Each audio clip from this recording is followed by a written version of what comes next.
Hi, everybody. It's Stay Positive again, number 9. Wow. Happy Tuesday. Hope your week was good. St. Patrick's Day was good. I'm going to advertise again for my comedy show that's happening tomorrow, Harvest Moon Comedy. It's on the 20th, Wednesday, 8 p.m.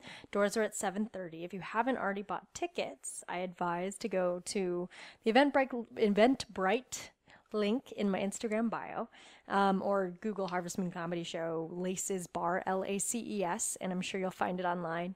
And yeah, tickets are $10. If you're in the Koreatown, LA area, it's a good place to go tomorrow night. We've got like a great lineup of comedians: Fahim Anwar, Atsuko Okatsuka, Sam Clark, Veronica Kwiatkowski, Harper Rose Drummond, Matt Torkelson, and myself, who are hosting and producing this, and we're really excited. Plus, it's like an exclusive private event because the bar really isn't open yet, so, say hi. Hope you come. I'm really excited that I've lasted this long. I actually recorded a ton of episodes before I even launched Stay Positive, and now I'm running out, so I'm going to have to start recording again, which is exciting because then we'll have new guests and, probably more current references in the actual conversations. But this week I have a really awesome person on. He was the person who produced this web series that I did a while back called Asians That's Funny on ISA TV. But you probably know him as a rapper and also somebody who has a really amazing journey and backstory because he was adopted, and he has his whole story up online, kind of documentary about him and his life. He's got some great music videos up on YouTube, and you can listen to his music on Spotify, iTunes, all the places, because he's really just that talented. A little fun fact about this week's conversation is we actually didn't talk as much about, the usual things that I think I've had in previous episodes. We got a little off track, but in like an awesome way, and I probably couldn't have had that conversation with anyone else. So without further ado, this is Dan Matthews, also known as Dan, aka Dan. Hey! What's going on? We're beginning. Thank you so much for coming out and doing this podcast. Yeah. And helping me, figure out what this is, too.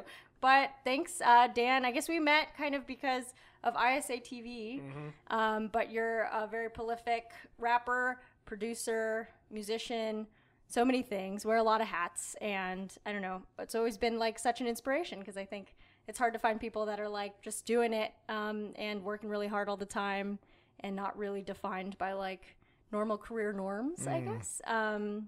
But yeah, I don't know. Do you want to, talk about or sort of introduce yourself and what you kind of see? Because I feel like I also don't even know what you're up to in the current moment sometimes, Sure. Right? Well, thank you so much. Yeah, I really appreciate that. And also, for those people that are listening but can't see, she's got quite the podcast setup.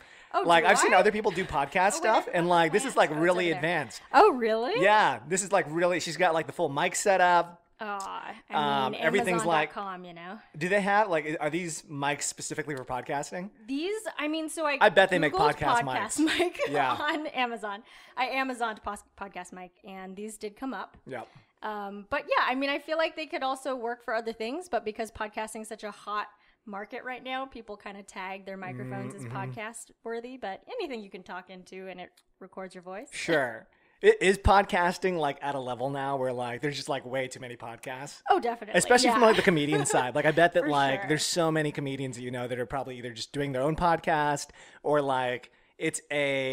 it's one of those things that it's almost like a comical, stereotypical, of course you have a podcast. Is that totally. Kind of where it's at? That's part of the reservation of starting this at all, is being a little bit averse to the person who says, oh, just another one, what is this? How is this different? And really it's not, but I think it's kind of a cool thing where people are still figuring out what podcasts are and you never know what's going to come out of it. I like the long form version of media compared to, say, Twitter, where everybody's getting in trouble for jokes. That scares me a lot. So I'm kind of I like the idea of something long form where we can talk. Because you can explain, you can actually go in on what you are trying to think about instead of just sending out the 140 character shorter version of it.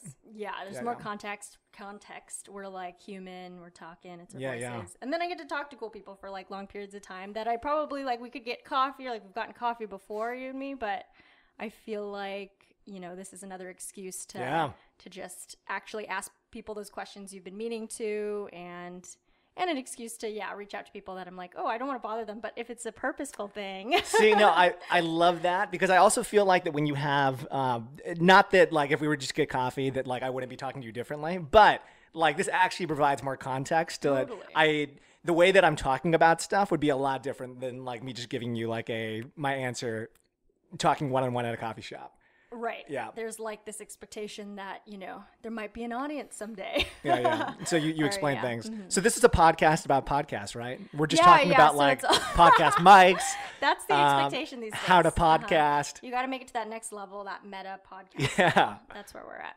Yeah. But do you do have you been on a lot of podcasts? No, I've been on one podcast. Okay. So my friends have a podcast called ABG, the Asian Boss Girls. Have you met them? Oh, okay. Well, one of them is Helen Miller, yeah. Okay. Yeah. And it's like multiple people. Yeah, and it's kind three of of a them. whole, it's a whole podcast and a brand, or is it just a podcast? It started off as a podcast, but now they're like expanding into other things. Okay. And then I've been on my other, my friend Christine has a podcast called something about being positive. I don't know. Anyway, okay. So Great. So I've been on that podcast, and like it was a really, again, I think that like in that situation, I was able to like I was just talking about stuff in ways that I wouldn't like talk about it otherwise. So Cool. I do like having opportunities to like do this. Awesome. So yeah, I also see you're rocking the Japangelist cap. I am. Yes. Good stuff. I have 2 sweatshirts from them.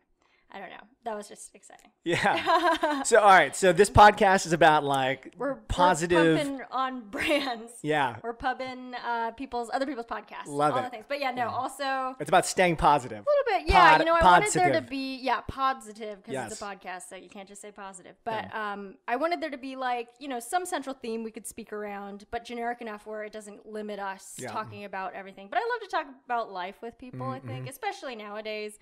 I'm kind of in this, early 20s lost. Actually, not anymore. I'm 24, so it's like mid 20s lost, confused. Figuring out what life means after you're not really like Let's get to it. driven by in my case, schooling anymore. That was like a structure that disappeared at some point, and now it's like, we're in this weird. This in the weird kind of industry where there's not really any rules. Yeah. And that's really exciting. It makes it fun. But Let's get to the heart of you. Let's Let me go. interview you, actually. Uh-oh. Yeah. So what does that mean for you? What does this mean? Yeah. I guess it's been like about 2+ years of like a lot of just kind of chilling out. And let me first Yeah. preface. Have you talked about this on like your pod? Like, I guess so. is this something I that mean, you generally have already? Because if you've already talked about it, Sure. I don't want to go into it because it's something that you have already I talked understand about. what you mean. No, I mean, thanks for being considerate. I think like I have talked about it in different versions, but there's also like other ways to talk about it. So I'll try to be, more nuanced about it. But I mean, just to catch you up, I guess, on like what I have been going through. It's sort of like, doing comedy and being not as beholden to certain standards and like being okay to be not always employed and like, and figuring stuff out for myself. So I think a lot of that has been helped by finding ways to, keep a positive attitude and positive mind, because I think before too, or like in any scenario, it's helpful to have like external validation, and that just like doesn't really exist sometimes in our field and other things in the real world. So I learned, you're not getting as much feedback on a daily basis, or you're just not really sure what's going on. And social media is like a new thing that's becoming just as prevalent as normal human interaction. Yeah. So I think all that combined with, and then also, just the news, Yeah.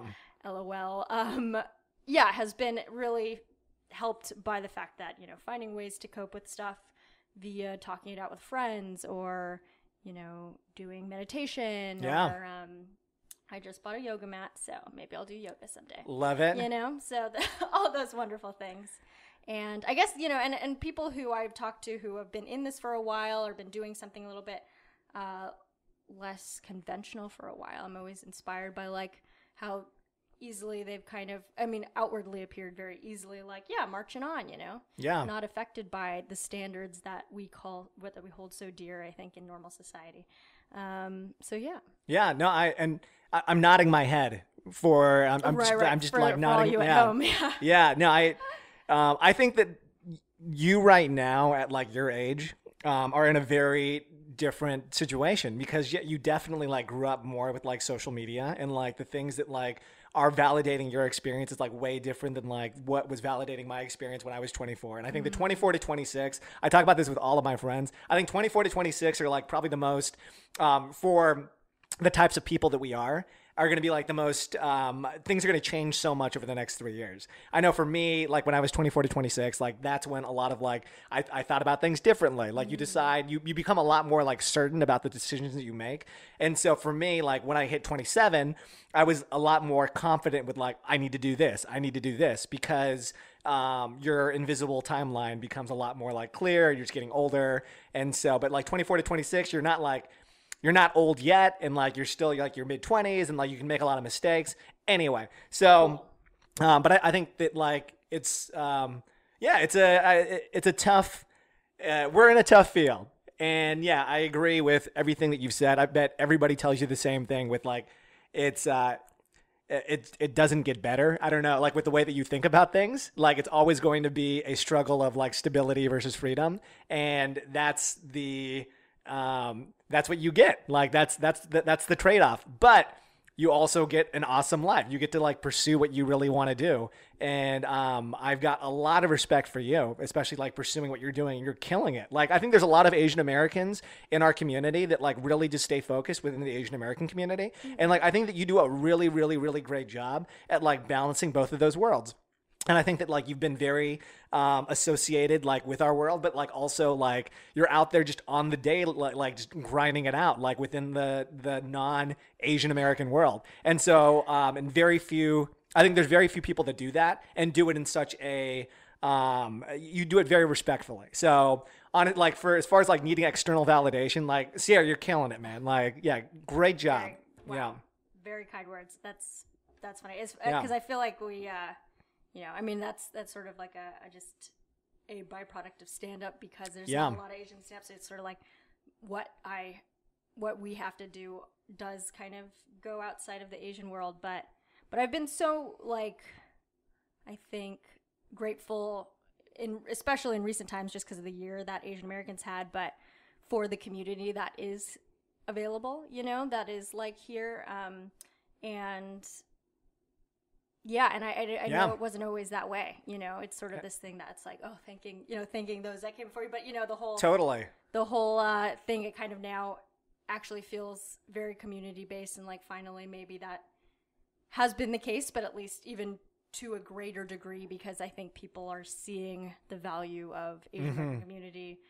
And I think so. I think that we're totally like Asian Americans are definitely like we could talk about the year in general, but like overall, Asian Americans had a great year as far as media stuff went. Like we just like there were so many more opportunities for Asian artists to do what they're currently doing, and so I do think that like there were a lot of Asians that didn't necessarily like maybe think about that before, but like now that it's a thing, I think that everybody is now like coming together a lot more, and everybody's really excited about it. And because of that, a lot of the artists and people that are in our community there's a lot of like positive byproducts of that. So there's a lot more opportunities for like you and for other people that we know to like get cool like things when they might have not necessarily had to think about it before. Yeah. Interesting. So can I ask you about like what it was like you making, maybe around this time as well, when you were talking about the 24 to 26, or like the sort of beginnings of you diving into music and anything, I guess, in the realm, because you're obviously involved in so many things, media-based and otherwise. But yeah, what was that like? What was that like going in kind of? It was exactly what I said. It never got better. Like I just, but like you learn to, it's at what level you accept it. If you accept it at a younger age, and I didn't accept it at a younger age, like I had this weird anxiety because I couldn't like accept the fact that like I needed stability, but I also needed freedom. I think that's ultimately the struggle that's defined my life so far. Actually, all right. So have you heard of primal astrology? No. Primal astrology. So I learned about it. I'm a skeptic. I don't believe in stuff. Like, I don't really like zodiac signs. Like, I don't care. Your lunar New Year animal. Like, I've got no idea how that like relates to you. Yeah, it's strange stuff. But people love it here in Los Angeles. They do. But I found this thing called primal astrology because I was having a conversation with another skeptic friend. And she brought this up because she was like, this is the most accurate thing that's ever been written about me before. And so, and she was also like, I didn't believe it when I was told about it, but then I looked up my sign. I think it's a combination of zodiac as well as lunar, as well as like other things. So it's based off of your birth date as well as your year. Okay. And then they give you an animal. And then anyway, it goes like really, really, because some stuff is just there to validate your existence. It's like, you're a good person. You're going to like do great things and make. Sounds great. Yeah. But this one like goes in like, it's very critical of like you as a human being and like just explains it. Actually, we're going to look you up right now. Oh, Let's do that. Okay. All right. Shoot. So this is intense. We're going to do this live on the Well, podcast. because I like the idea that it combines both, because I would say the weird thing about Lunar New Year animal, like Chinese zodiac or whatever you want to call it, it's like everyone in your year is the same. Yes. So I remember when we would do this in like, I think we did in like first grade, and it was like, oh, we're all the dog. Yeah. Okay. and that's it. Like, you mean me and like the guy who always is very disruptive in We're class the same are person. Same personality? All right. What year are you? Oh, 94. 94. All right. And then what's your birth date?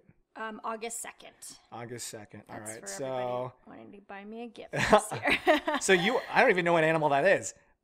This is it interesting because if you look at all of the other animals, it's like bee, chameleon, and then you're wow. Shih Tzu. Oh, maybe it's a dog. Oh, Shih it's Tzu. a Shih Tzu dog. Shih Tzu dog. Okay. Oh, wow. So it's a specific breed of dog that they're assigning. They go deep into it. Like you can be a boxer or a retriever. Anyway, Whoa. so Okay. 'Cause it's a confirming type you of said dog. 1994. Yeah. August 2nd. Great. And this is right. if you just Google primal astrology, there's like a key thing that you Yeah. can follow the links. Okay.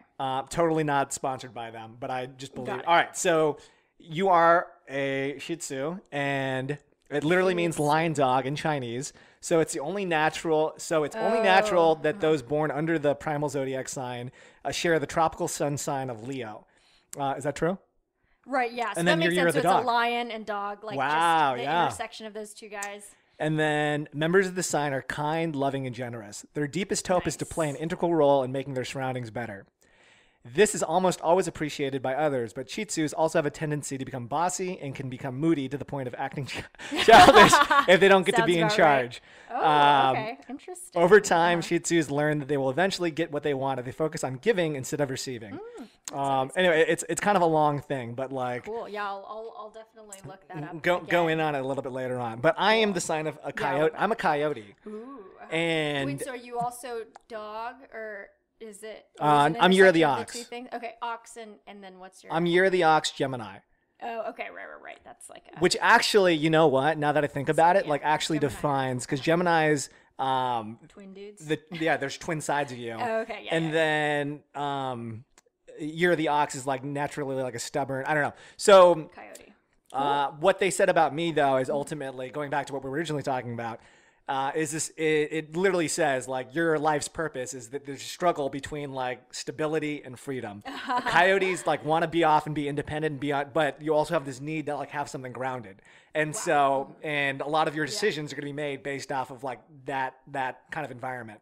So for me, what that means is that I've accepted it. Like I'm okay with it. And I actually think that like that struggle is like what actually informs my art as well. Like I think that like it really like it gives me whatever that drive is to like have to like do my art. But then it also like it allows me to like I'm a lot more independent. Like it just makes me like want to, because I need both of those things. I couldn't be in just a strictly stable job, and I couldn't be like in a strictly like just have all the freedom in the world. And so I need like both of those things, like leveraging both of those sides of me.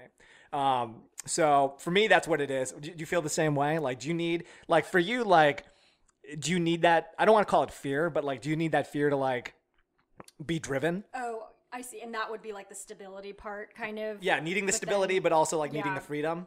Yeah, I see. No, that's first of all, I guess I really like that. I've never heard anybody coin stability versus freedom Yeah.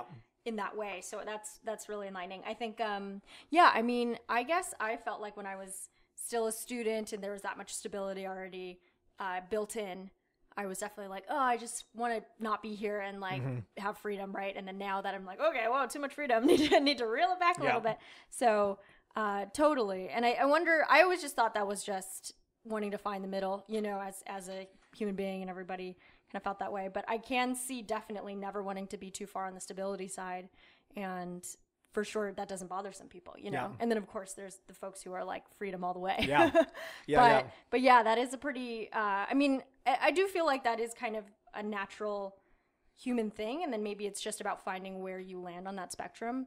But for you, like, did you feel as if like when you're in it now and you found sort of this balance, is it because you do you feel like you're more on the freedom side or on the stability side, or? I actually have not found that balance yet. Okay. And so like that's why I actually think the whole Gemini thing, like I think that I'm constantly either like I'm on one side of the spectrum or I'm on the other side of the spectrum. Oh, at a given time? At a given time. Okay, and so I think that like sometimes I feel like a lot of stability and then sometimes I feel a lot of freedom. And I guess eventually that does balance itself out. But for me, like I need, again, I don't want to call it fear, but like I kind of need that fear to like kick me in the ass to like be driven and to do the things that I need to do, or else like then and then I don't know what happens if I'm not doing that. So I kind of like both of those things, but it is something that I think has definitely like driven my worldview and allowed me to have been doing the things that I'm currently doing. Cool. Yeah, that's fun. And then also the coyote thing, I just realized. I remember hearing, because coyotes are like all here in the city all the time. And they're like the one wild animal that can survive in the city, I heard, because they're monogamous. And they're able to like, or they're monogamous for like long term. So like if the dad can go while the mom's with the kids and get food, or vice versa. And like most animals aren't that way. So it's like single parent kind of situation or like whatever. So they all die in the city. I don't know. That's how they can survive in the city? So they can survive in the city, and that's why they're all over the place. Like, I mean, I see coyotes around here all the time. Yeah. And so you can also survive in the city. I didn't realize that. I guess I don't know how true that is. I thought that they could when you said that they could survive in the city, that makes sense to me. But I thought it was because maybe they're just really good like scavengers, and that they can like they can obviously like fight off and they can just survive in that element.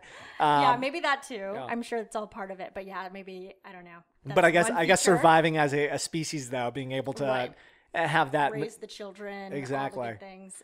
But yeah, good stability. Situation. Do you think the coyotes know that they're monogamous? Like, is that something they like? Is it just like an innate thing that they? Right. There's like the one dad coyote who's like, oh, I'm not built to be monogamous. Yeah, I mean, who knows? I don't know. I guess maybe it's just like a survival thing that worked out. You know, like evolutionarily. Because I've thought about it like in the same way I think about like do dogs, like if a dog like steps on something and like it hurts their paw. Yeah. Like a moment later after they feel that pain, are they like, oh, that like do they recognize that they just got hurt by that thing? Like how much consciousness, or do they just immediately or do they immediately just go back to like, oh, I'm happy again, I'm a dog? No, like people don't know. I mean, no, I think there's definitely some like animal psychologists who can confirm certain things for sure, but I remember just hearing probably was on a podcast, but hearing somebody talk about the fact that like with animals, you don't really know if they also have, like, are they thinking about other things while they're living? Like the way that we, are never really in the moment. It's like, oh, I thought about like that embarrassing interaction where I said that thing and I meant to say that and oh no, and I'm thinking about that in another moment. And maybe evolutionarily, like that's great because then that helps us prepare and get better for the future. But like in this current age, it's also like very much why everybody's anxious and why people have a lot of depression and stress. Yeah. But what do dogs do that? I don't know. Probably we would assume not, but we don't really know. We don't know. I'm sure there have been experiments to try and test for that, but like interesting question, I guess. I would assume at a very base level that like from the evolutionary standpoint that they recognize that if they continue to do a certain habit that they shouldn't do that. Like that's how you train dogs. You get them to like this is like why they know that they shouldn't like poop or pee inside. They have to do it on the outside. Right. And like that's like something that's stuck in them. Totally. But whether or not, like I think I kind of think that like if a dog hurts themselves or like if they experience like if they get scared, like a moment later they're not scared. They're just back to being happy. Like they can move on. That's a very beautiful thing. Then I wish I could do that, right? Yeah. But yeah, that's funny. Yeah, I mean I guess there's like the bell thing, the Pavlov. Those were the dogs. Yes. So that makes sense. But yeah, who knows? Dogs are crazy. Yeah. This is what the podcast is about, right? Yeah. I mean, talking about like animal. We're just pissed off all the time. Animal podcast, yeah. Unless we can be in charge. This was the dream, right? To have an animal podcast. Oh, I mean, yeah. This is what it's evolved into. I'm just gonna totally rebrand before this gets released. Have all the guests come back on and like. Yeah, I'm like, hey, look, I'm so sorry. I know I asked you to come out here before, but the podcast has changed, and dogs. we need to. Yes. We're talking dogs and only dogs. Do you have a dog? I don't, but I really do. Yeah. I really do like dogs, though. You know what? I actually this is unpopular opinion. So I like dogs. I get why people have them. I don't need it though. Okay. So no, that's very healthy. and if I had but I'm not opposed to it. Like if I had a dog, I'd be like, oh, this is great. Yeah. But I don't have that need in me to like get a dog though. Totally. Yeah. I feel like, that sounds very normal and healthy because you're not like dependent on another creature. Exactly. But that is, I guess like the one thing too is it's like, it takes a lot of, if I had like a person who could like take care of it for me and I could play with it when I wanted to. Yeah. But don't have that, definitely. So it definitely actually takes time. Yeah. And I think it's responsible to think about that exactly. ahead of time. All right, let's reverse course and go back to what you were saying before about the. Sorry, all right. I'm taking us off course because no, I was. But I don't know. I mean, you also said the whole like, it doesn't get better thing, which I do love because I remember. I think I was watching an Anna Kana video, yes. which like a friend of ours, right? And she had this really good video on like how to be happy is like be happy now, because typically we're sort of like, oh, when we attain that one thing, we'll probably be happy. And I think I totally do that in the sense that, there's sort of this idea like, oh, well, maybe once I achieve some sort of stability while doing the career I enjoy, then I'll be happy, right? But then the point was that like then you keep moving the goalpost, and that sort of the acceptance of like, it doesn't get better, or even though that sounds sad, but it doesn't get better. Or I also like, you're never going to feel like it, also just for getting things done. It's like, well, you're never going to feel like it. So don't wait to feel like it. Just do it now. Which I think is great. And I think a better way to rebrand that statement is that like, it's the journey. It's really less about like it not getting better. It's more of like, it's just all a part of the journey. Right, and I think that's ultimately like, if you talk to anybody at a later stage in their life, they're going to talk about like how much that they enjoyed that journey of like what it got them to like get to the place they're currently at. And so I think that like having that stick and carrot and like realizing there's always going to be something that you can probably do better is like, it's a positive thing, but it also, that is what like creates anxiety for us. Okay. Question. All right. So if, like, is there a world where like everybody can be happy? Does that exist? Like a planet, like this world planet. Yeah, like I was thinking about that. Like, all right, so I listened to a podcast, and nice. And they were talking about and it got me thinking more about the happiness thing. But they were talking about like universal basic income, and they were talking about like if everybody had was given like $1,000 per month, and everybody just had like a base level of like $12,000 that they didn't have to like worry about.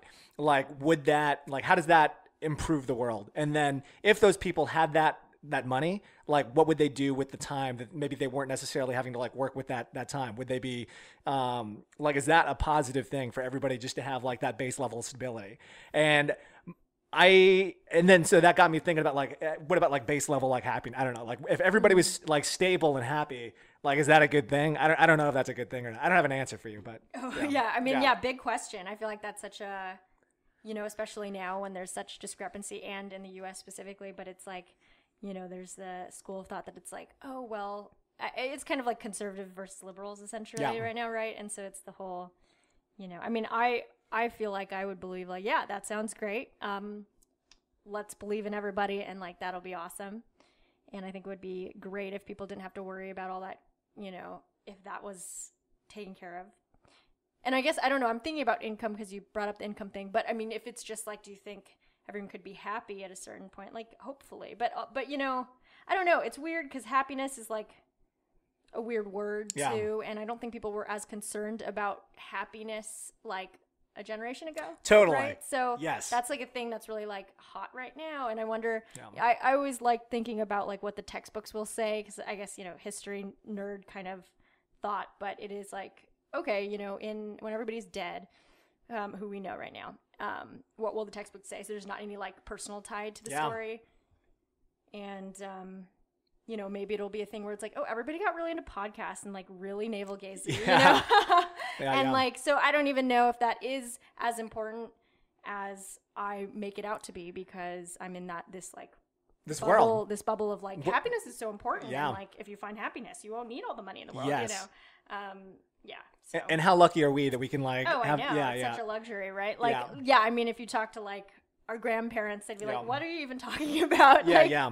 what is this word?" I do But think yeah. one of the things that I have been all about, and like the way that I talk about like our generation, or like what it is that like or like first generation like Asian Americans, or like our parents that came from another country to get here, and then like our existence like being in America, like our, yeah, I agree, our parents' generation, or like even like the generation, your second generation, third generation. I guess technically fourth, but it's Your like if family's you- been in the U.S. for yeah. a while. So yes.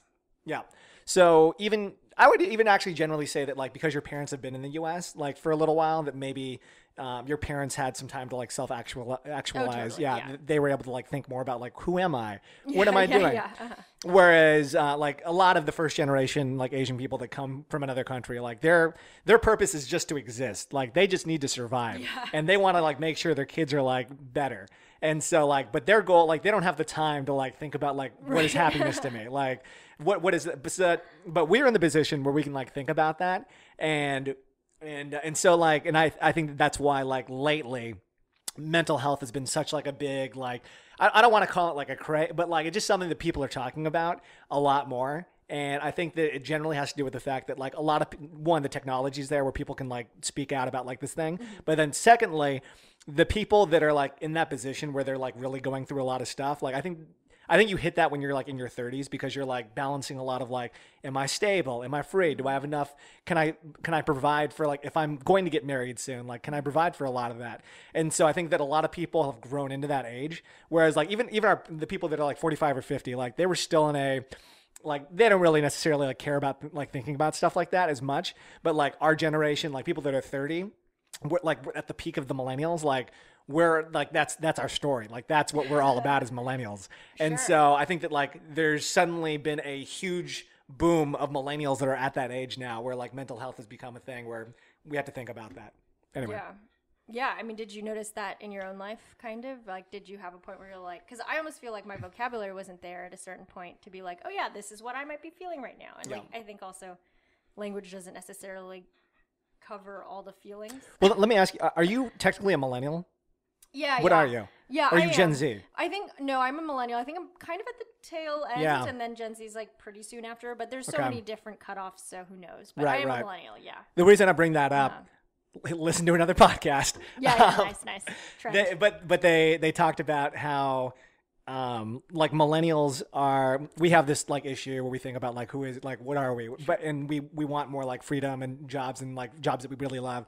But Gen Z actually is actually they're supposed to be like a better generation than us. Nice. Because they grew up in a world where we're back to like fearing, like there's a lot of fear, like they grew up, like the news is a lot like worse than like when we were growing up. Shooting drills and shit. Exactly. Yeah. So they grew up in a world that like has a lot more like fear than like our generation. And so because of that, that naturally has Gen Z more or less thinking about like just wanting stability, like just being like safe again. That's like, and so it reverts scary and back. sad, but Yeah. interesting. I always thought that was, well, because it does feel like I love to talk about Gen Z, so Yeah. I love a good Gen Z conversation. But no, I think what I like about it is that, well, they're fascinating, and I think I was thinking about, just in comedy specifically, like there's this new, I mean, a lot is on Twitter, but there's this new kind of, I feel like with the younger comedians, or like the even just what audiences that are Gen Z are drawn to in comedians is like kind of absurdist and weird. Yeah.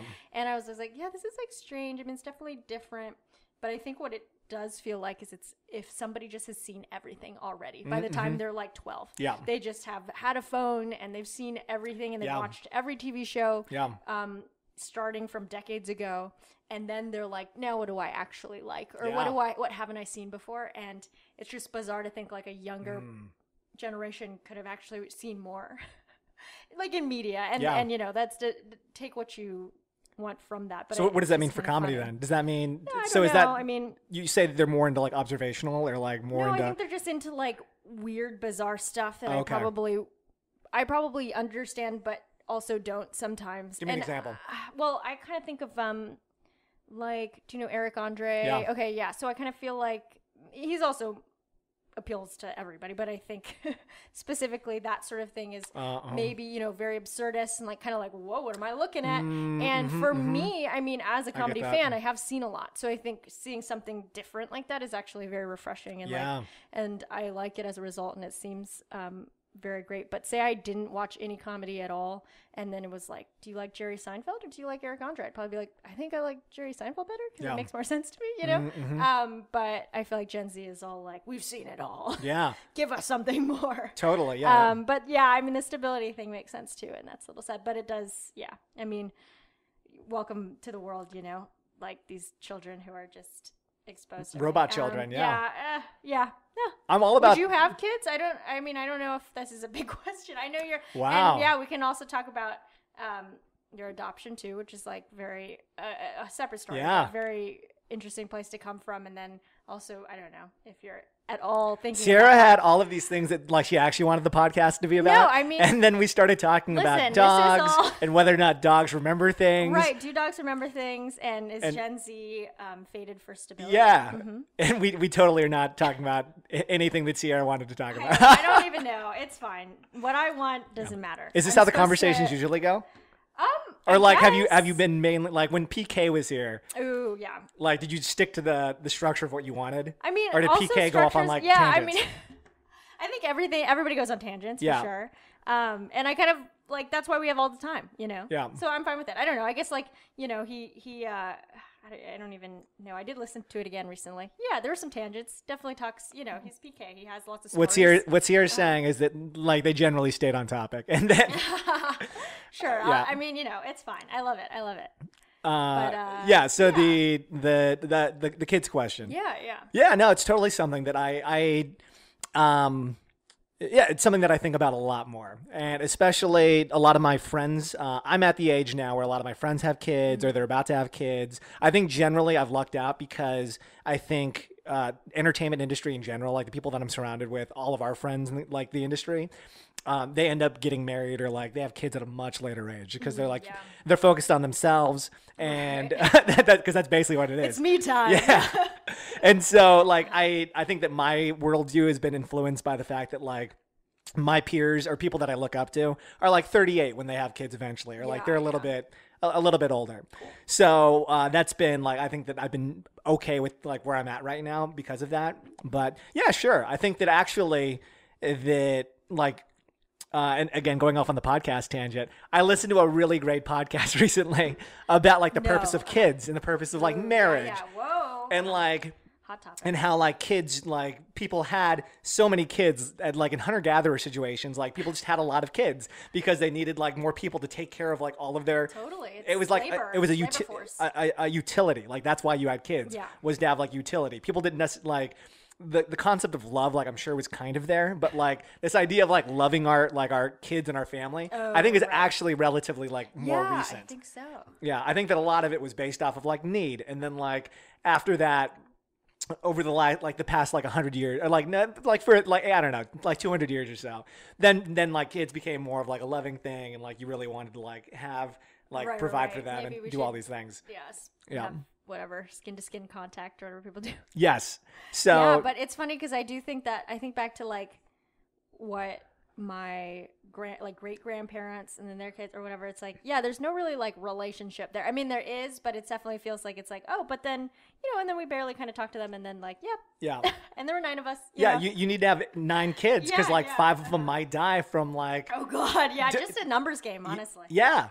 And so like that's why people had like more kids. That's why like it's ridiculous when we think about like my grandma has 7 brothers and sisters. Yeah. Like that's wild. That's like a whole school bus. Yeah, and then like the next generation like 4 kids. Right, and now it's like now it's 2's like the perfect amount. 2 max. Yeah. And even I was going to say okay. I was in Wisconsin. Yes. And there's still a lot of kids there. Like I think I met somebody who had like 9 kids, and then somebody who had 12. Yeah. And I was like, wow, that's a lot of kids. And then I meet the mom, like I met one of the moms, and she was like, yeah, I just had a kid like 2 weeks ago. And I'm like, you're up and standing around, you came to this comedy show, like what are you doing? But I guess they can still pop them out. So wait, this mom was at the comedy show? This is how you met the mom? Yeah, because I was doing a comedy show there with some friends, and met all the people afterward, and they were like, A few big families. But the funny thing, the one that had 9 kids, they were all working at his business. Yes. So I was like, well, this is great. You guys have built-in employees, and they can probably work before they turn 16 legally because you're in charge of them. 100%. Yeah. See, that goes back to the utility purpose. I'm sure that she loves her kids. Yeah. I mean, yeah. But like that's why like a lot of I think more manufacturing towns or like towns or like cities where it's more important to have more kids to like support like the family and to be able to do these things. It makes more sense to have more kids. And it's like built-in babysitters. Yes. 100%. You ever watch that show with like the family that had like 12 kids? Yeah, or, like, it was bad though, because then they ended up like one of the older kids ended up like assaulting one of the younger kids. What? It was bad. Sorry to bring down the mood, but yeah, it was like called 13 and Counting. Yeah, and they were literally counting still. Like there was still more. Yeah. But yeah, that was bad. Okay, so that was a bad example. But there was also like John and Kate plus 8. Yeah, also kind of a bad example. Like, I feel like those kids are like really effed up. I mean, there's obviously big families that don't have a camera crew following them around that are probably very functional and fine. Did you know that John like became a DJ or like he went on like he like went on I believe it a for tour, sure. like they went off on very interesting what a like pioneering Asian male, you know. He was the first Asian DJ. Yeah, nice. That's that he inspired Steve Aoki. Yeah, good. Yeah, they're best friends. Oh no. Yeah, makes sense. Yeah, but and so the other thing that the podcast talked about was like this idea of like we are going to need to like limit like population control, maybe not necessarily here in the United States or like in like other countries, but there's some countries where like if the concept was instead of having a kid, because instead of like needing the kid to be able to like take care of you later on, like if that was the utility purpose of like having a kid for you, that like instead of having that additional kid, like what if we just gave you like $1,000 like every single month, so that way you could put that towards your like retirement or like your your healthcare for like when you're older, so that way you could just pay for that and then not need the kid. Like, would that be a way of like controlling population? Part of me thinks, I think a lot of people would actually take that up on as a possibility. Also, speaking of which, like in Tokyo or like in Japan, not Tokyo, in Japan, like they're having a population decrease. Which is like there's like they need more kids. Right. Apparently, like it seems like a really low amount when you say it out loud, but like I think that like less than 1 million kids were like born this last year in Japan, and like their population already is like generally old, right? Like older, and that like they need more people to like take over. So they're like putting incentives in. One, they're like it's like I think they're giving like free like daycare, like just giving like families more of like a we're gonna make it easier for you to have a kid. So the reverse. Because I know theirs is declining, and like Europe's does decline or was at some point. And I mean, a lot of it though, like I think for women and the terrible maternity leave that happens in the U.S., like it's just not even a possibility. You know, even if they wanted to, or you have to like find. I mean, I guess my sister's like not.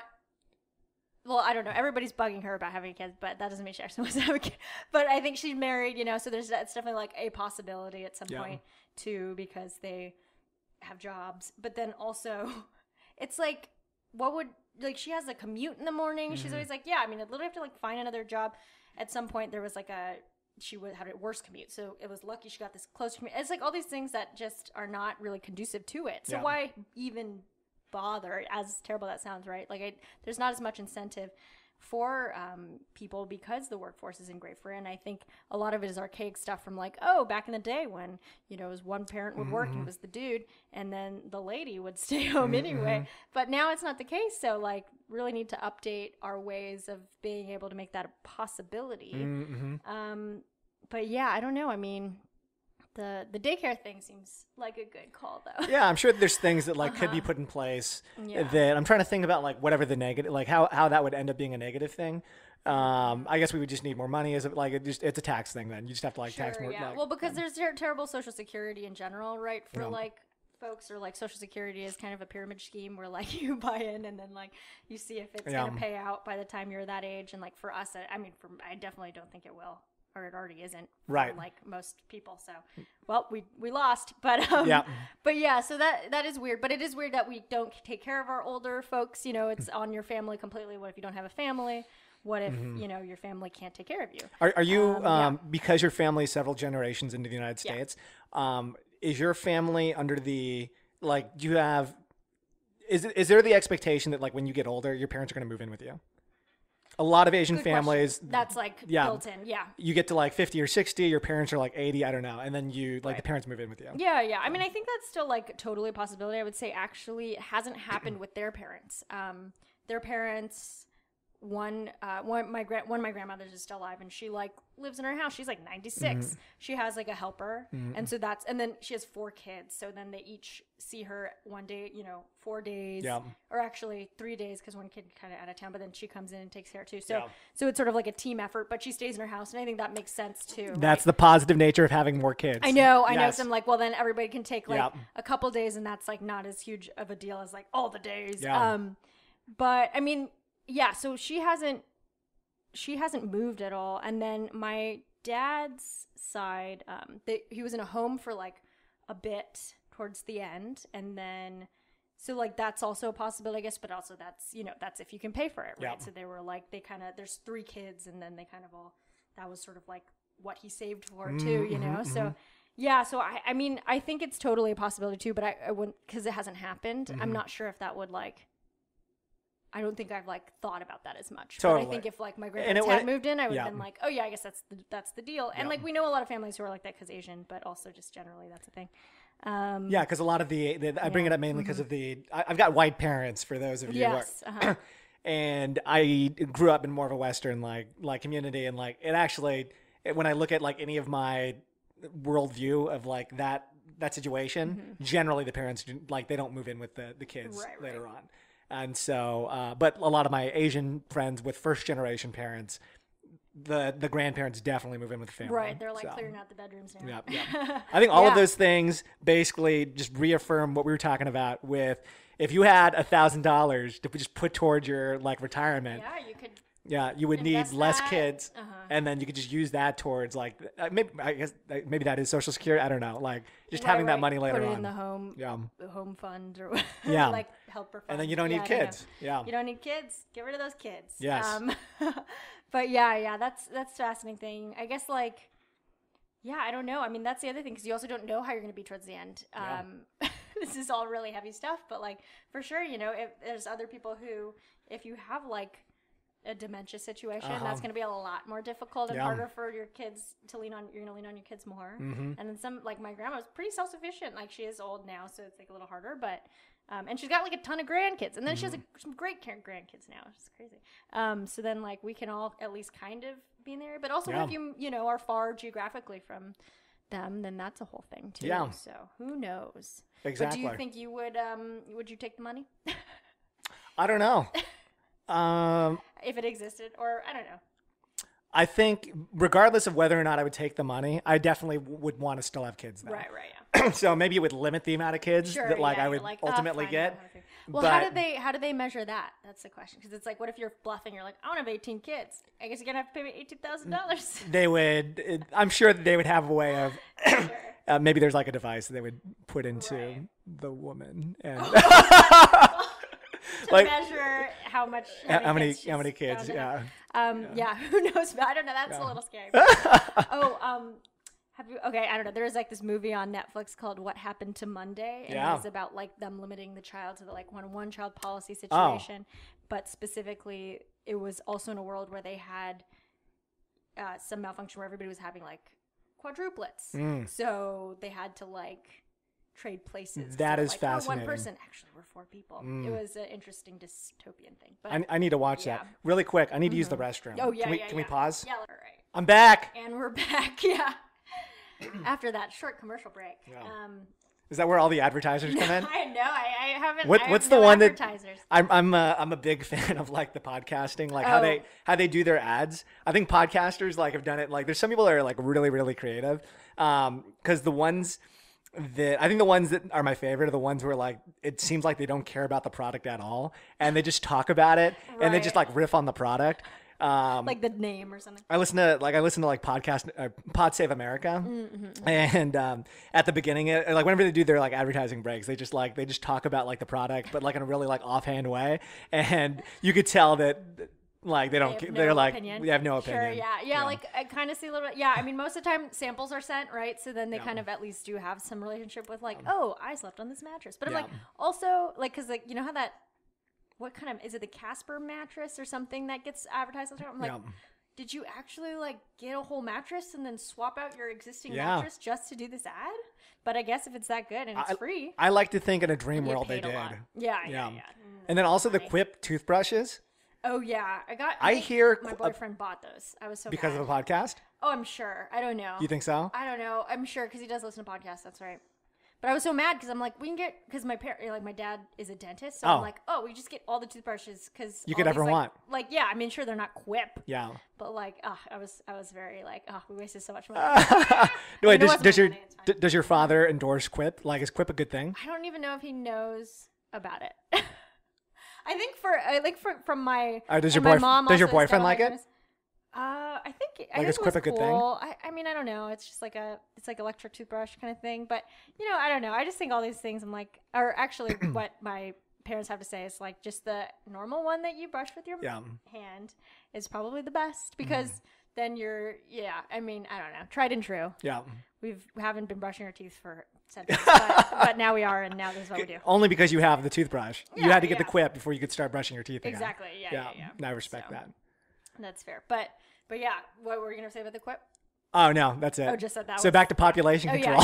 Yeah. Sure. So how do we save the world? Yeah. We're hitting all of the things that Sierra really wanted to talk about. Well, I mean, this stuff is interesting because I think it's a big part of also what fuels our like anxiety these days, right? It's just like the idea of like, and then the world is also like limited. So how are we going to cope with that?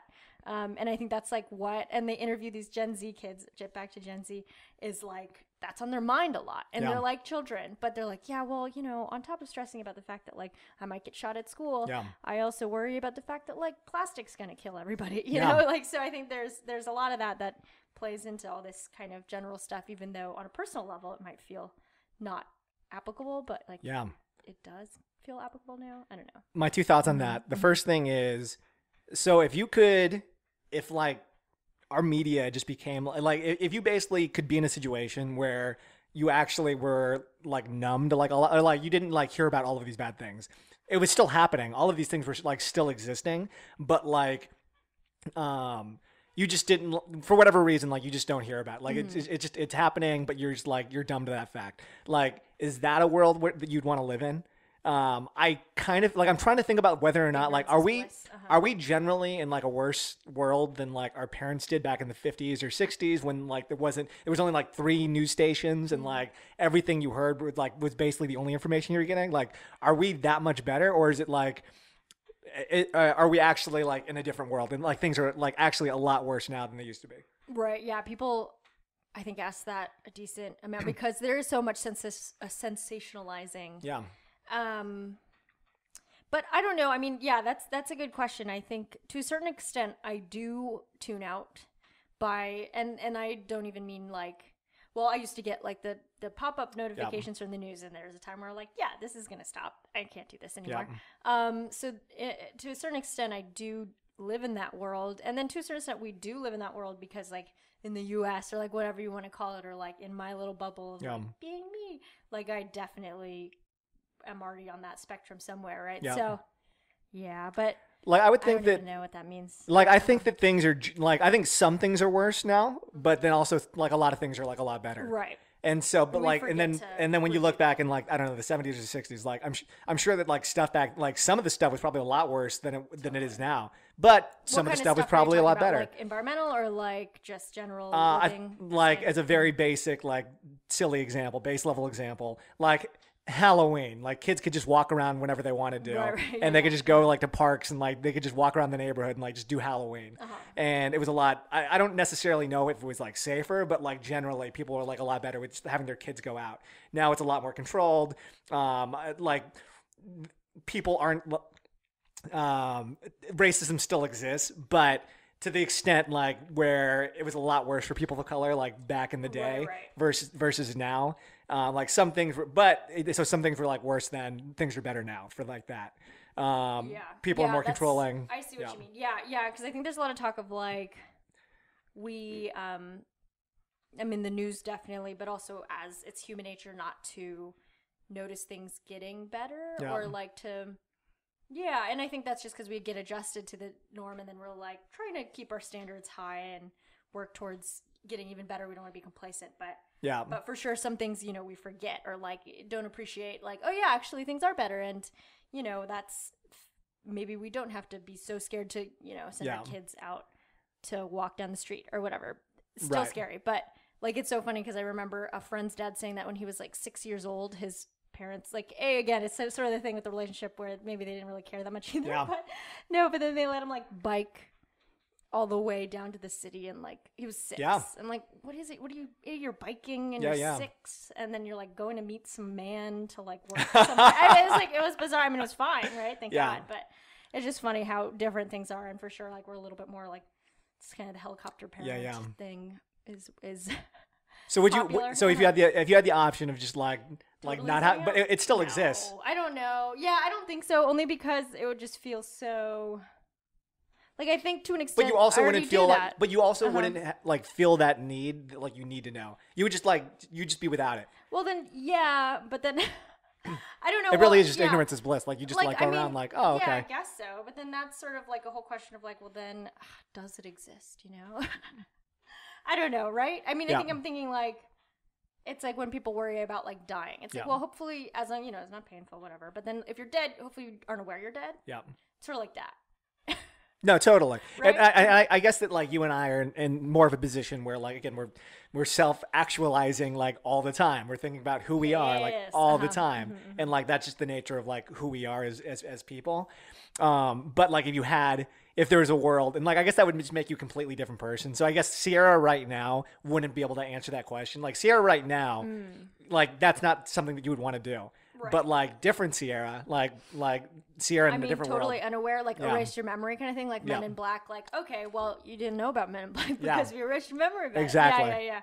I mean, sure, that sounds great, but to actively choose that, I don't know if I could ever make that bridge across. There was a great little movie, little cinema that came out, Eternal Sunshine of the Spotless Mind. Right. Which kind of played with that idea of being able to like erase significant memories and whether or not it's better for you to like know it or better for you not to have known it. Ooh, What do you think? I learned from Jim Carrey in that movie that it's better to have loved and lost than never to have loved at all. Right, so it was better for him to have those memories than for him not to. Yeah. And I think, that's sort of like the journey-based thing. It's all related, but for sure, I am a believer in that quote as well. Like just sort of living through things. Because, you don't want to be... I don't know. You don't want to be too... Because that's the human experience. Yeah, it's part of it. Or like a Truman Show experience. Like, would you... Oh, God. Yeah, like if everything was just like Another controlled. Jim Carrey, great. We're just going to start talking about Jim Carrey movies. Yeah, what a star. But, I mean, that was bizarre too. Yeah, I know. It's like so many questions. There's like no right answer. And for sure, like to a certain extent, I kind of feel like we're living in that anyway. You know, not in like not like Truman Show, but that there are certain things we don't know about our existence that's different from other people's existence that like we can't dispute and feel like, oh, well, I'm on this high horse of like knowing everything. I'm not. But for sure, I think I couldn't revert if you wanted, nobody really can, but and then if you erase, but you wouldn't want to. I wouldn't want to. I want to actively choose to revert. And then so is this stuff? Is this stuff that you think about like right now? Like not right now, but like is this stuff that you think about in general? Or am I like, or these sort of like philosophical things? I don't know. I haven't thought about this sort of thing I don't, not really, because I mean, I think especially at the current moment, everything feels sort of like, well, we're at this crucial time where I think it's more about like, I've been really fixated on like privilege and everything and the fact that like I have so much, being born here already and doing all these things and doing, this sort of freedom stability thing too of being able to pursue, and navel gaze and be all like self-actualizing. So that's been at the forefront of my mind of being like, well, you're here, so be grateful for it. So like do this. And then, I think sometimes thoughts about like, well, what if I could not know certain things or whatever feel to me a little bit like, well, I don't want to be ungrateful. And then think that like there is a better way to live out there because I pulled a pretty good whatever. Totally. What is I don't know. I'm lucky at the moment. So I'm trying to, I've been focusing on that a lot, but no, I do like all that stuff. I mean, especially those movie references are like, whew, sometimes you watch those movies and you're like, I don't know. That's heavy stuff. I kind of want to just watch a nice movie and now. Exactly.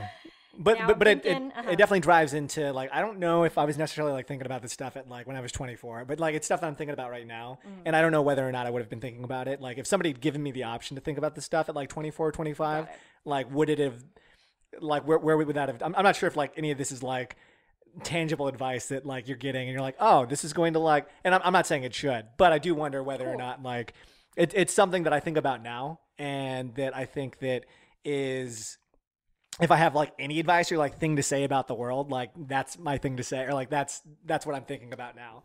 And Cool, it might be something that maybe you'll think about like when you get to like 30 or something. I don't know. Totally. Yeah, no, interesting. Okay.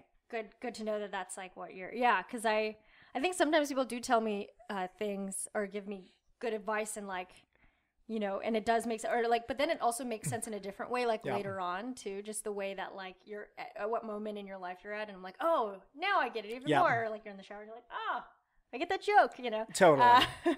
But that's cool. So it's sort of like the idea of, you know, so you ask these questions more as like an exercise of like getting to know what you actually want out of life and memory, or like what do you kind of no, I don't know, as those.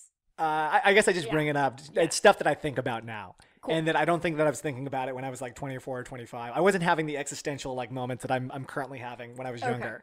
And in me like talking about it, like from the perspective of like talking about like anxiety or like the freedom stability thing like back then versus like now.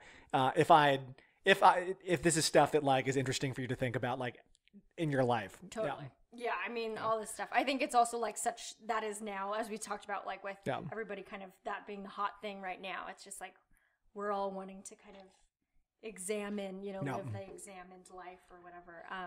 And also in the same way, so going back to the universal basic income, like what happens? What happens if there just like wasn't like a need? Because as everything becomes more automated, like if they brought it up in the same podcast, but if there wasn't a need for like manufacturing jobs or like just basic like or service level jobs, all of that was just being taken care of by like robots. Right. But on the positive side though, everybody like it didn't impact people, and so like for whatever reason like people still like were able to like they were given money, or like they have money to be able to survive. And so what do you do with that?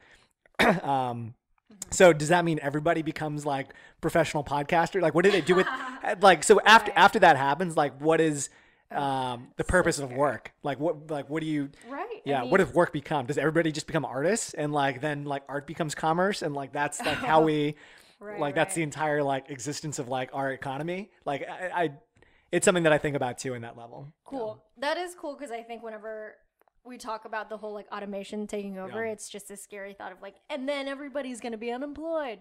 And then Terminator happens. But luckily, like if there is the hypothetical of like, what are we actually meant to do as humans, you know?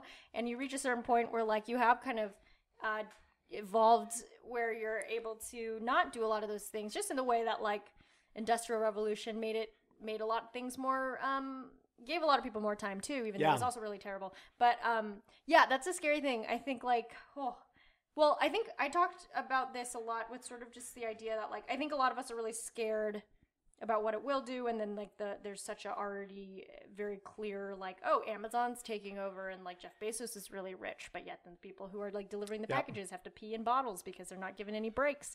So there's like that part of it. But I think the maybe not as popular but also like very capitalist view is that like any and all these developments, though they do have like growing pains that on a personal story level, and I think as an empathetic human being we would find problematic, at least there's the consolation of like all technological advances do kind of like improve, you know, hopefully this sort of like a rising tide lifts all boats sort of situation. So the fact that like the car was invented, sure, it really put a lot of like horse drivers out of business, but then I mean I'm glad I have a car, and it saves me a lot of time.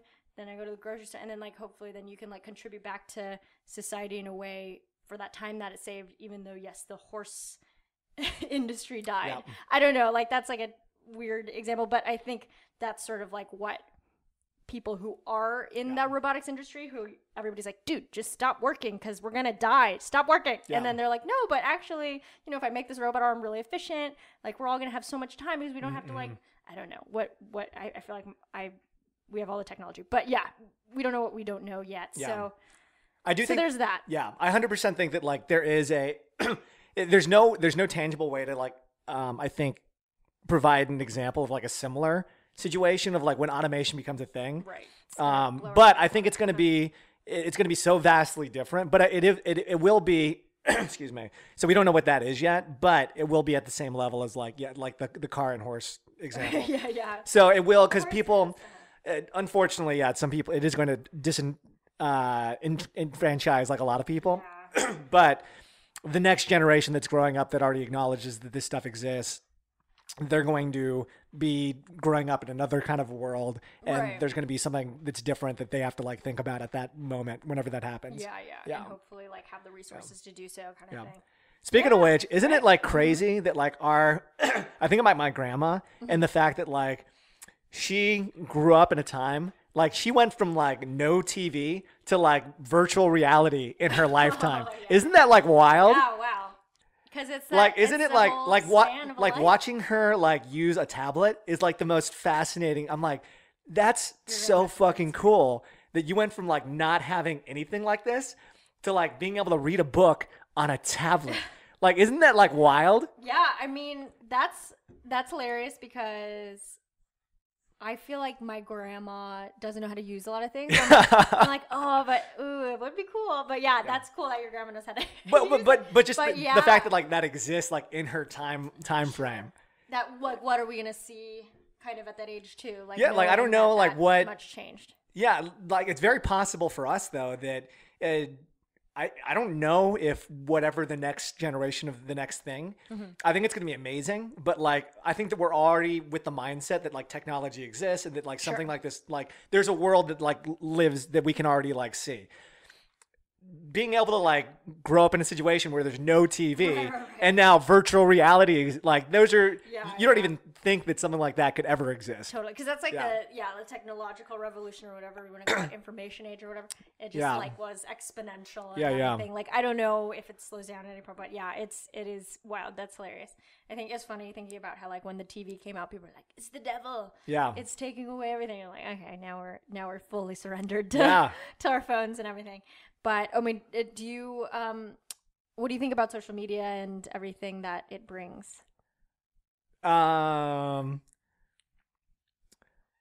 like it because all right, so here's why I like social media. I think that I benefit personally a lot by the fact that like I grew up in a situation where I didn't have to be on social media when I was younger, and then I got it at the right age. Like Facebook became a thing when I was in college. Cool. And so like I was without it, and like MySpace and what's it called? Friendster like existed like my senior year of high school. So I was old enough that like I had already been without it, and then I got it, and like I'm still at an age right now where like I've been able to like control that level of like being without it and now having it. So I like where I'm at with social media. I don't like where like I don't think that it's necessarily healthy for like our parents or like older generations to have social media, because like they were like without it for a really long time of their lives, and now it exists, and now when something's shiny and new, you just want to be on it all the time. And so I actually think that it like adversely affects like older generations, because like then they become even more lonely, or like even more like they don't necessarily know how to think about it in the way that like we're thinking about it. They're still smart people, like they still like can see the signs of it, but like they're thinking about it in a different way than like I'm thinking about it. And then I also don't like the younger generations like just growing up on social media. I think that's gonna have a very negative impact on like our society in general. So that's my overall view. Cool. And so I like social media for me. Like I enjoy the fact that like I've got it. I can control my level of it. Like I'm not like in the situation where I'm old enough now where like if I was in like high school or like college, I'd probably hate social media because you're just like looking at your friends, like hoping that like I've got more likes than like one friend, or like looking at like people that are like better looking than you. Sure. And then like that just definitely adversely affecting you. Totally. How do you feel? Yeah, I mean, because you did like. Instagram was a thing when you were in college. Yeah, yeah. That's Maybe right. not so much like right now, like Now when it's huge, but now it's huge. Yeah, I would say it was a little bit less, and like Facebook's definitely the thing that is and is prevalent still for like me, but then I'm not on it that much because of that. Like I think it became very dark and like just a lot of long statuses and like I can't do this. But yeah, I mean, I don't know. I do feel like I agree that I'm grateful that it's sort of like at least somewhat was introduced and so everybody's very self-aware about it. Yeah. Versus like if it was a shiny new toy or something where I'm like, oh, okay, like plunge right in, Yeah. no caution at all. But I still like totally am on it too much, Yeah. you know. And I think I've had to be told, sort of like, oh yeah, social media is not actually a substitute for interaction. Yeah. Not like by somebody personally, but listening to podcasts or listening to conversations and be like, oh yeah, I think I was subconsciously maybe substituting that or thinking like, oh, well, I know what's going on in their life because I saw their feed, but like I really don't. And like nobody would know what's going on in my life just from reading my feed. So I should definitely apply that to other people too. Yeah. And like actually try to interact. So I think there's a little bit like, I don't know, maybe that's just my, the nature too of just kind of being in this like freelancey career too, where I'm like not always going to the same office every day. Yeah. So there's a little bit of a dependence on like, oh, to keep up with some people regularly, I will just go on the internet because like that's easy. But for sure, it's not. So are you asking that question in the mindset of like, were you wondering my opinion about like how do I feel about like Insta famous people and like No, not even like and like social I media see. just like destroying like especially like being in Oh, our I industry see. that like we're constantly on it. Like I fucking Yeah. hate like Insta famous people. Like that, yeah. like Well, that's yeah, my no. opinion. Yeah. Like is it not like even about yeah. like other people. I just think that for me it's like kind of a I just gave you my overall view of social media. no, I mean that's what I was looking for actually. Yeah. Just to see how it affected you personally because it is such a hot topic too of this sort of mental health situation where like that actually does contribute, whether mostly negatively. And so I just wonder kind of what people think. I'll say like as a grown man, like I definitely care if people are liking my photo. Like it, yeah. Sure, yeah. I mean, and I look at human like, nature. and I'm around so many with the nature of who we are, and like I'm just around like so many YouTubers and like Instagram famous Right, people, which it's important. and like it does impact my view of myself a lot of the times. So and it's natural. Yeah. Yeah, I mean, because I almost feel like, well, it was like kind of a running joke, but the idea that Instagram and like followers or likes or whatever you want to call it is actually a quantitative thing, which shouldn't be that like we're always looking for like that quantifiable value of ourselves and like there it is, you know, maybe it's also like net worth or like whatever. But Yeah, no, there it it is right there for everybody to see, you know, here's Yeah. a number, it goes up and down. Exactly. Yeah. So I can't like, even that's imagine so like funny. younger kids like having to go through Sure. that right now because they're just less developed and like having to like think about stuff like that. Right. So like as a grown person like at my age, like I definitely care. Like they probably care way more than I do. Yeah, I think that's and I don't have a lot of like young friends. Like obviously, Yeah. I guess, you know, if I had like a younger cousin who was like in 8th grade, I'd be interested to hear what they have to say. But I think I don't have any cousins that young. But but I think everybody I talk to who's like older is like, wow, thank God I didn't have this in middle school. Like the worst idea too. But then also I wonder if they like adjust accordingly, you know, because they realize the same thing. I mean, we've been talking about. Usually people will give you the example that like it's like, oh, we had like TV rotted our brain when we were younger. Like we Right. had unlimited access to TV or video games when we were growing up. Same thing. Not the same thing at all. Like I think social media is significantly worse for like younger like there's nothing to compare this to. Like it's way worse for like younger kids to like be on this than like anything that's ever existed. like and I feel very strongly about that. Okay, Like yeah. I can't think, can you think of anything that like would have been like worse for like kids to just be on all the time when they're younger? No, definitely. I mean, I don't think so. I mean, the only thing I've been thinking about too is like I didn't grow up with magazines, but there was like No, that man, sounds like- really, that sounds really weird, but like looking at magazines and looking how you know, photoshopped. I'm thinking Yeah. like for girls But specifically, but also you just didn't have body image. but you didn't have That's, like, unlimited access to magazines. You Right, still had to right. like buy them, Right, and like right, your parents yeah. still had, like were able to control like you buying magazines. So Exactly. I can go out and like buy 3 magazines, but that would be it. Sure, yeah, and like you know what kinds of magazines, whatever. But this seems like maybe that, but yeah, on steroids. But you right? have it like all the time. Yeah, just completely unlimited, and it's people who like are maybe fooling you to think that that they're accessible, you know, as parts of your life. Yeah. I don't know. Yeah, so that is pretty clearly dangerous. Have you ever watched the movie Men Men, Women, and Children. It's by Jason Reitman. No. It basically talks. It's heavily about social media and like Adam Sandler's in it, and so like it's one of these films with like 3 different like families and like how their lives intersect, and it uses like a lot of it has to do with like social media and like media and how it's impacting like younger generations and like just people being able to like text each other like in high school, like that's wild to me. I don't know. Sure, yeah. I didn't have a well, okay, I was like the last person to get a cell phone in my high school, but I still got it, I think, when I was in 9th grade or something. Yeah. But then I didn't have a smartphone. Yeah. So, like, the idea of... Which is great that you did not.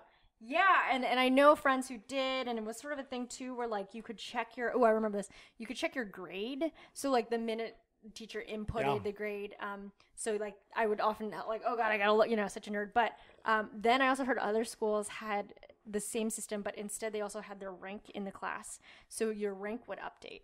So like, I mean, I kind of see that as the closest thing to having like social media maybe in high school that we had, but it's sort of like, checking something constantly and just being like, where do I stand? Yeah. Like what a fucking nightmare. Like you don't even have high school to deal with. But I mean, it's not a controversial opinion. I'm saying I think it's definitely like bad, but I think I'm sure these kids are like adjusting accordingly, if that makes sense. Like that they're looking out for themselves, and there's enough conversation out there saying that it's bad that like they know when to not let it rule their thought. But I don't know.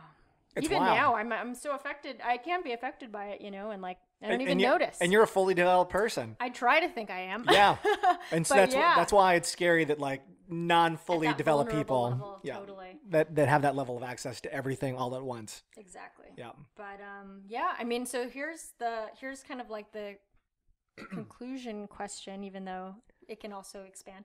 But what sorts of things do you do in your day-to-day life that like helps you keep your mind on the positive, or on like the things that you're focused on that makes you feel driven too, if it's not just about happiness or positivity? Yeah, you know what? The real answer to that is I still don't know. I'm still at a place right now where like I still don't have a structure to my life. And again, I think it's just the nature of like what it is that we do. So, and I haven't allowed myself to like have that time. I think other people are a lot better than I am at like giving themselves rest and like not like being in a position where they really allow themselves like days off or like a lot more. And I think it's just like my own personality type too. I've got a lot of other issues that I think are like deeply rooted to like why I'm constantly like working all the time. And so like that's why I don't think that I'm not a very good person to ask that specific question to. But I will say there's 2 things that I think that I would like to do more, and I think that would provide more happiness to that, which is one, I think just being great, like gratitude, I think is a really great thing. And I think just being really grateful. Like sometimes I'll just like think to myself like, this is awesome. Like that's the fucking sun. Like I'm looking at like a palm tree right now. Yeah. This is amazing. So I think like being grateful for like everything is like really important. And I think that like it generally makes you happier too. And then 2, I think there's a lot to just being like really just taking the time to like just be by yourself. And so letting your body rest, becoming like just not doing anything. I think there's a lot of, and I think other people do a lot better job at that than I do. But for me personally, I don't do that. So I need to like, taking more time to myself is very important to me. So all of that said though, I will say the one piece of advice that I think other people would like tell you differently is that everybody else would say, don't burn yourself out. Don't burn yourself out. Like make sure you take time for yourself right now. I do agree with that to an extent. Like don't do anything like uncharacteristically that's going to like hurt you in the long run. But I will say there is a moment where regardless of whether or not you were working really, really hard before that age, like when I turned 30, I got tired a lot easier. And it was like night to day.